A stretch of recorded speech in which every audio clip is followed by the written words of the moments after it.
कृपया याद रखें, मैंने 1 महीना पहले एक वीडियो किया था जिसमें मैंने कहा था कि ऑपरेशन सिंदूर के बाद चीन पाकिस्तान को इस क्षेत्र में एक अग्रणी सैन्य शक्ति बनने में मदद करेगा और कि यह समझौता या जो कुछ भी हुआ है वह मुख्य रूप से पाकिस्तान के प्रदर्शन के कारण संभव हो पाया है, जैसा कि दुनिया ने ऑपरेशन सिंदूर में देखा। आज के वीडियो में मैं पाकिस्तान और सऊदी अरब के बीच 17 सितंबर को हुए रणनीतिक म्यूचुअल डिफेंस एग्रीमेंट के बारे में बात करूंगा। यह एक बहुत ही महत्वपूर्ण घटना थी। इसी वजह से पाकिस्तान के प्रधानमंत्री और पाकिस्तान के सेना प्रमुख दोनों ही इस समझौते पर हस्ताक्षर करने के लिए रियाद में मौजूद थे।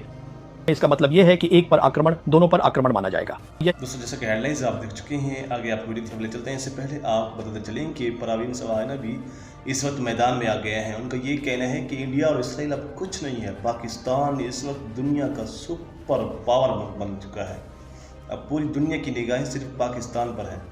चलिए आपको वीडियो की तरफ ले चलते। यहीं पर मुझे लगता है कि भारतीय विश्लेषक, भारतीय मीडिया और कई विदेशी विश्लेषकों ने इसे पूरी तरह गलत समझा है। पहली बात यह है कि यह बिल्कुल भी संयोग नहीं था कि 17 सितंबर को जब यह समझौता रियाद में साइन हो रहा था, उसी समय इस्लामाबाद में रिटायर्ड जनरल खालिद किदवई, जो अब पहली बात उन्होंने कहा कि जब ऑपरेशन सिंदूर की पहली रात को हवाई लड़ाई हुई थी, तब पाकिस्तान एयरफोर्स ने भारतीय वायुसेना के 7 फाइटर जेट्स मार गिराए थे, जिनमें से 4 उनके अनुसार राफेल थे। अब अपनी बात को साबित करने के लिए उन्होंने सबूत भी पेश किए। प्रेस कॉन्फ्रेंस में उन्होंने उन 4 राफेल विमानों के टेल नंबर भी बताए, जिनके बारे में राफेल विमानों को मार गिराने का ऐसा सबूत दुनिया के सामने पेश किया है।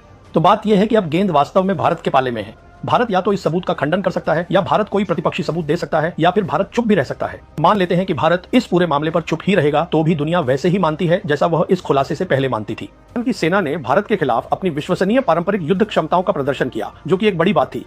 यहाँ मुद्दा यह है कि सऊदी लोग अब तक सुरक्षा के लिए अमेरिकियों को चाहते थे। नमस्कार दोस्तों, आज के वीडियो में मैं पाकिस्तान और सऊदी अरब के बीच 17 सितंबर को हुए रणनीतिक म्यूचुअल डिफेंस एग्रीमेंट के बारे में बात करूंगा। यह एक बहुत ही महत्वपूर्ण घटना थी। इसी वजह से पाकिस्तान के प्रधानमंत्री और पाकिस्तान के सेना प्रमुख दोनों ही इस समझौते पर हस्ताक्षर करने के लिए रियाद में मौजूद थे। यह समझौता बिल्कुल वैसा ही है जैसा इसका नाम है, और संक्षेप में इसका मतलब यह है कि एक पर आक्रमण दोनों पर आक्रमण माना जाएगा।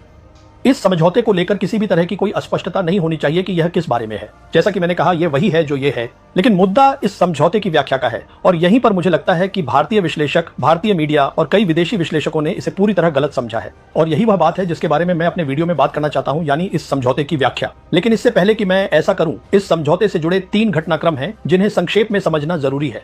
अब पहली बात यह है कि यह बिल्कुल भी संयोग नहीं था कि 17 सितंबर को जब यह समझौता रियाद में साइन हो रहा था, उसी समय इस्लामाबाद में रिटायर्ड जनरल खालिद किदवई, जो अब पाकिस्तान की नेशनल कमांड अथॉरिटी के वरिष्ठ सलाहकार हैं और पाकिस्तान के स्ट्रेटेजिक प्लान्स डिवीजन के प्रमुख भी रह चुके हैं, जो परमाणु हथियारों के लिए जिम्मेदार है, ने एक प्रेस कॉन्फ्रेंस की। और इस प्रेस कॉन्फ्रेंस में जनरल किदवई ने 2 खुलासे किए। पहली बात, उन्होंने कहा कि जब ऑपरेशन सिंदूर की पहली रात को हवाई लड़ाई हुई थी, तब पाकिस्तान एयरफोर्स ने भारतीय वायुसेना के 7 फाइटर जेट्स मार गिराए थे, जिनमें से 4 उनके अनुसार राफेल थे। अब अपनी बात को साबित करने के लिए उन्होंने सबूत भी पेश किए। प्रेस कॉन्फ्रेंस में उन्होंने उन 4 राफेल विमानों के टेल नंबर भी बताए, जिनके बारे में पाकिस्तान का कहना है कि उसने भारतीय वायुसेना के मार गिराए हैं। अब यह पहली बार है जब पाकिस्तान ने 4 राफेल विमानों को मार गिराने का ऐसा सबूत दुनिया के सामने पेश किया है। तो बात यह है कि अब गेंद वास्तव में भारत के पाले में है। भारत या तो इस सबूत का खंडन कर सकता है, या भारत कोई प्रतिपक्षी सबूत दे सकता है, या फिर भारत चुप भी रह सकता है। मान लेते हैं कि भारत इस पूरे मामले पर चुप ही रहेगा, तो भी दुनिया वैसे ही मानती है जैसा वह इस खुलासे से पहले मानती थी। और वह यह है कि ऑपरेशन सुंदर का परिणाम यह था कि पाकिस्तान की सेना ने भारत के खिलाफ अपनी विश्वसनीय पारंपरिक युद्ध क्षमताओं का प्रदर्शन किया, जो कि एक बड़ी बात थी। अब जनरल किदवई का दूसरा खुलासा यह था कि ऑपरेशन सुंदर के बाद हम जानते हैं कि पाकिस्तान सेना ने आर्मी रॉकेट फोर्स कमांड का गठन किया है, और जनरल के अनुसार यह कमांड पाकिस्तान की पारंपरिक युद्ध प्रतिरोधक क्षमता और परमाणु युद्ध प्रतिरोधक क्षमता के बीच एक अतिरिक्त स्तर की प्रतिरोधक शक्ति जोड़कर परमाणु सीमा को और ऊपर उठा देती है। तो वह यहां कह रहे हैं कि पाकिस्तान की मौजूदा विश्वसनीय पारंपरिक युद्ध क्षमताएं इस रॉकेट फोर्स कमांड के कारण और भी अधिक मजबूत हो जाएंगी, जिसे पाकिस्तान सेना ने बनाया है। और मैं इस पर जनरल किदवई के आकलन से सहमत हूं। लेकिन यहां ध्यान देने वाली बात यह है कि जैसा मैंने कहा, यह प्रेस कॉन्फ्रेंस कोई संयोग नहीं थी। यह प्रेस कॉन्फ्रेंस इसलिए आयोजित की गई थी ताकि यह स्पष्ट संकेत दिया जा सके कि रियाद में जो समझौता साइन हो रहा था, वह असल में पाकिस्तान की पारंपरिक युद्ध क्षमताओं के बारे में था। जनरल किदवई ने पाकिस्तान के परमाणु हथियारों का कोई उल्लेख नहीं किया, बल्कि उन्होंने कहा कि आर्मी रॉकेट फोर्स कमांड की स्थापना परमाणु सीमा स्तर को बढ़ाएगी, न कि उसे कम करेगी। अब मैं अपने दूसरे बिंदु पर आता हूं, जो मेरे पहले बिंदु से जुड़ा हुआ है। मुझे इसमें कोई संदेह नहीं है कि ऑपरेशन सुंदर में पाकिस्तान के प्रदर्शन की वजह से ही पाकिस्तान सेना प्रमुख फील्ड मार्शल आसिफ मुनीर को 18 जून को व्हाइट हाउस में राष्ट्रपति ट्रंप द्वारा लंच के लिए आमंत्रित किया गया था।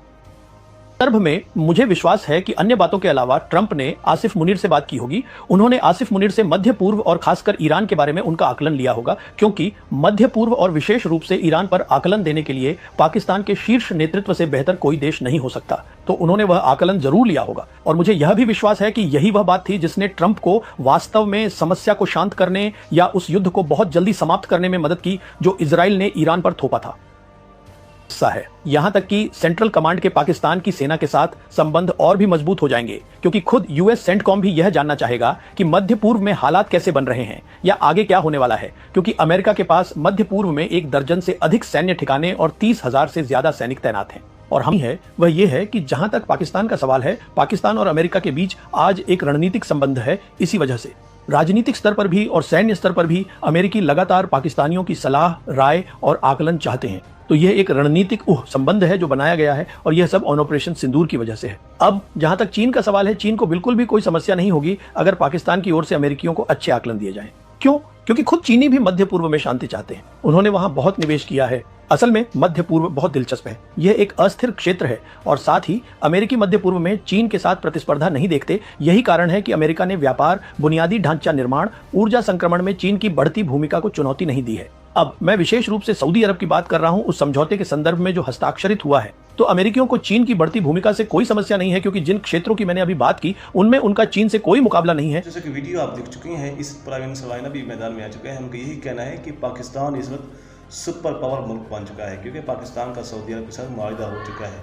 अब भारत और इसराइल इसके सामने कुछ भी नहीं है। अगर आपको हमारी इसी तरह की वीडियो अच्छी लगती है तो हमारे चैनल को सब्सक्राइब जरूर करें और घंटी के बेल आइकन को भी जरूर